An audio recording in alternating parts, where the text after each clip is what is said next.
Salah seorang di antara 5 pemimpin KPK baru yang disorot adalah Alexander Marwata, seorang hakim ad hoc tindak pidana korupsi di Pengadilan Negeri Jakarta Pusat.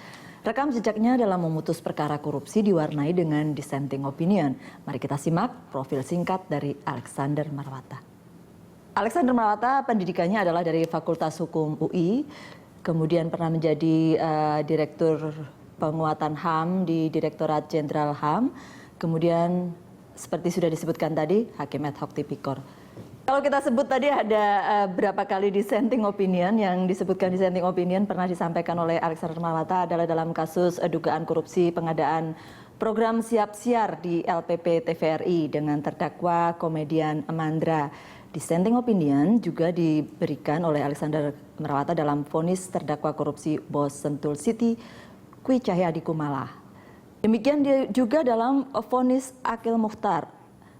Menurutnya, Akil tidak dapat dituntut dengan undang-undang tindak pencucian uang.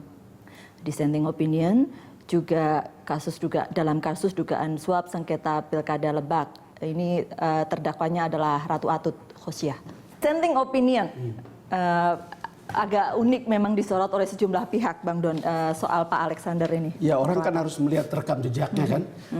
Mungkin juga Mbak Destri waktu di Pansel sudah melihat bagaimana Alexander Marwata ini begitu banyak mengeluarkan dissenting opinion yang membebaskan, kira-kira gitulah, para koruptor. Saya masih ingat ketika Ratu Atut dia bilang terdakwa tidak terbukti melakukan tindak pidana korupsi sebagaimana dalam dakwaan primer dan subsidiar dan harus dibebaskan. Kadang-kadang kan common sense kita mengatakan seorang pejabat kaya raya, kalau kita lihat profil penerimaannya, lalu kemudian tiba-tiba ada dibawa ke, bukan sesuatu yang ajaib kalau dibawa ke pengadilan korupsi, tetapi tiba-tiba berhadapan dengan dissenting opinion seperti ini, tentu ada pertanyaan, apalagi sebegitu banyaknya. Tapi kan sudah Mbak Destri dan kawan-kawan sudah meloloskannya, tapi layak untuk dipertanyakan. Baik. Menarik ini, Bang Don. Sebenarnya memang pada saat di awal kita juga melihat, waduh ini kenapa bisa seperti ini gitu kan. Tapi memang yang bersangkutan bagus, hasilnya bagus. Dan kemudian dari makalah yang dibuat, kemudian juga dari profile assessment yang dibuat, kita melihat bahwa orang ini punya suatu karakter. Dan dia tuh berani tampil beda dengan yang lain. Kenapa? Karena dia punya keyakinan. Dan kemudian kita gali lagi, kenapa Anda melakukan dissenting opinion untuk beberapa kasus yang jawabannya adalah sangat populis gitu kan? Jawabannya adalah saya harus objektif dan saya sebagai seorang hakim tipikor ya, saya harus melihat apakah putusan atau apakah dokumen ataupun uji material yang diajukan oleh jaksa ini memang sudah memenuhi persyaratan. Karena dia melihat banyak sekali kasus-kasus yang diajukan tapi tidak dilengkapi dengan alat bukti yang konkret, kemudian juga masih ada hal-hal administrasi juga yang kurang. Dan kemudian kami lihat lagi dissenting opinion dia apakah hanya membela koruptor? Ternyata tidak. Itu menariknya Bang Don. Jadi dia juga justru membela beberapa tokoh-tokoh kita yang mereka diajukan ke pengadilan padahal dia tidak melakukan suatu korupsi. Misalnya gitu ya. Contohnya lah ada Dirut Merpati, mantan Dirut Merpati. Kemudian ada juga PLN gitu.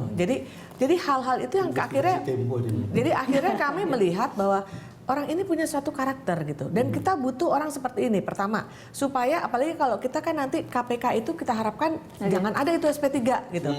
Supaya pada saat mengajukan satu masalah atau satu kasus, dia bisa yakin bahwa kasus ini sudah komplit dan sudah dilakukan pengecekan secara detail. Harus punya ini investigasi soal ini. Saya kira begini, keputusan seorang hakim untuk setuju pada hakim yang lain atau dia mengambil posisi dissenting opinion bisa menimbulkan pro kontra, tapi sepanjang dia bisa jelaskan, tadi Mbak Nunung bilang dalam kasus Mandra juga dia mengambil posisi dan kita tahu dalam kasus Mandra terlalu banyak permainan di situ sehingga seorang komedian bisa kena, dia jadi korban gitu. Jadi yang penting adalah apakah dia punya argumentasi. Dan yang harus dibuktikan oleh publik sementara nanti akan mengawal proses itu adalah apakah dissenting opinion yang diambil itu didasarkan pada alasan profesional atau alasan non profesional gitu. Sepanjang tidak ada bukti yang non profesional agak susah kita menjudge judge dia di awal akan membuat KPK yang katanya Mbak Nunung tadi madesu tadi gitu. jadi saya kira kita mesti objektif juga. Gitu. Salah satu yang Mbak Destri katakan tadi adalah penjelasannya adalah bahwa tuntutannya atau jaksa tidak membuat gugatannya tidak lengkap gitu kan. Tidak menyusun gugatan tidak lengkap dan tidak mungkin tidak baik dari gitu, KPK tidak proper berarti. gitu. Oke. Berarti itu KPK yang kemudian menyiapkan gugatannya tidak lengkap begitu Pak Aryon. Memang yang boleh punya keyakinan itu kan hanya hakim. Ya.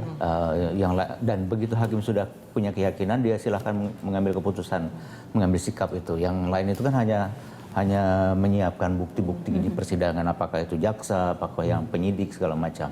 Nah, selama di pengalaman saya di KPK periode sebelumnya itu ya, itu betul-betul kita siapkan sejak melakukan penyelidikan, penyidikan dan penuntutan. Di penyelidikan itu sudah ada hakim, sudah ada jaksa di situ. Okay. Jaksa dengan penyidik sudah bersama-sama membangun kasusnya, melihat konstruksi hukumnya bagaimana. Saya sih cuma berpikir begini saja, kalau kemudian konstruksi gugatannya tidak kuat, mungkin dengan Pak Alexander Marwata masuk ke KPK, sekarang konstruksi gugatan dari KPK akan Nanti kan yang memegang keyakinan kan hakim yang lain lagi. Disitulah luar biasanya hakim itu. Yang kemudian jadi soal untuk kita semua, tapi juga bisa jadi baik kalau betul menggunakan keputusan berdasarkan nurani dan berdasarkan kebenaran kan. Tapi kan selalu ada common sense di publik untuk mempertanyakan. Salah satunya tadi itu soal Ratu Atut, kan kira-kira begitu ya. Saya tidak mengatakan bahwa itu sesuatu yang dissenting opinion itu sesuatu yang salah. Tapi kan pasti awam berpikir, ya nanti akan begini, nanti bisa jadi kok saya kurang percaya ya. Sekarang benar Nunung, ketika dia ada di situ, mestinya konstruksi kalau dia menuntut itu sudah lebih sempurna dari yang lain. Tapi yang pegang palu kan orang lain. Saya kira yang juga harus dikasih catatan Bang Don. Harapan kita pada Alex bahwa dia adalah seorang hakim yang tertib begitu, bisa diharapkan untuk membuat tuntutan yang bagus, menjadi tidak relevan kalau revisi Undang-Undang KPK disetujui. Yakni KPK tidak bisa lagi menuntut. Ya kan useless sebetulnya. Itu kita mau suruh apa ini Pak Alex ini gitu kan. Nah, ini yang mesti kita pikirkan revisi juga. dalam waktu dekat loh. Itu dia. Dan Pak Alex itu dua loh dia itu. Dia juga auditor yang kuat, dia juga background hukum yang kuat. Jadi ya mudah-mudahan lah dengan karena dia sudah tahu bagaimana penyimpangan di kementerian, dia sudah tahu semua dia. Itu harapannya. Oke. Nah, sebenarnya tadinya banyak orang membayangkan ketua KPK nantinya juga ketua KPK ini yang dipilih kemarin itu mestinya berpikirnya orang yang punya, kalau kita bilang tadi Pak Alexander Marwata gitu atau Ibu Basaria, orang-orang seperti itu yang sudah bergelut di bidang hukum cukup lama, beracara begitu istilahnya. Tetapi kan kemudian Komisi 3 memilih Pak Agus. Nah ini menarik ya menurut saya ya. Kalau lihat dari komposisinya, fraksi yang sangat ngotot untuk memilih Ibu Basaria adalah PDIP. Kita semua tahu kaitannya adalah kaitan keinginan mereka untuk memasukkan ini karena ada sponsor dari kepolisian. Nah tapi last minute kalau kita lihat ada walaupun perubahan. track recordnya banyak orang memandang Ibu Basaria karena bagus ini polisi dan seterusnya begitu. Tapi kemudian kita lihat dalam pemilihan ketua KPK berbalik menjadi Pak Agus. Nah, saya kira ada yang menarik di sini, yakni ternyata PDIP itu tidak berhasil. Ya ini juga permainan politik di Komisi 3. PDIP tidak berhasil membawa aspirasinya. Di Kamis sepekan sebelum pemilihan itu ada sebuah pertemuan di Gedung Nusantara kalau saya tidak salah yang memastikan ada 3 paket. Nah, ketiga paket itu adalah satu paket Labas. Labas ini adalah singkatan dari Laude, Basaria, Agus dan Saud. Itu yang sudah dipegang kuat. Jadi ada Basaria di situ, ada Laude, ada Agus dan Saud. Nah, kemudian siapa yang kelimanya? Nah, yang kelima itu ada yang misalnya memasukkan Johan, ada yang memasukkan Robi dan lain-lain komposisi itu. Nah, tapi kalau lihat dari ketiga komposisi itu, baik Agus PDIP maupun punya ya? baik Agus maupun Basaria dua-duanya masuk iya. dalam Iya. 5 itu begitu. Laude masih ke Nah, karenanya kemudian yang terpilih 5 orang yang sudah kita ketahui. Nah, yang saya kira yang belum banyak publik tahu adalah apa yang terjadi ketika itu berbalik begitu kan. Tapi kalau kita di luar, saya boleh sedikit saja Pak Haryono Umar ini. Seberapa penting ketua KPK ini untuk 5 komisioner KPK ini menjalankan Sebetulnya pekerjaan? hak dan kewajibannya sama. Sama. 5-5 itu sama. Jadi siapapun jadi ketuanya nggak penting gitu ya? Nggak penting. Cuman pentingnya begini. Dia itu kan sebagai koordinator. Oke. Dia yang akan bagi 5 ini siapa sih yang akan diikuti? Gitu. Karena tentunya biasanya yang paling senior, Ya. yang kemudian yang paling memiliki wawasan yang kuat.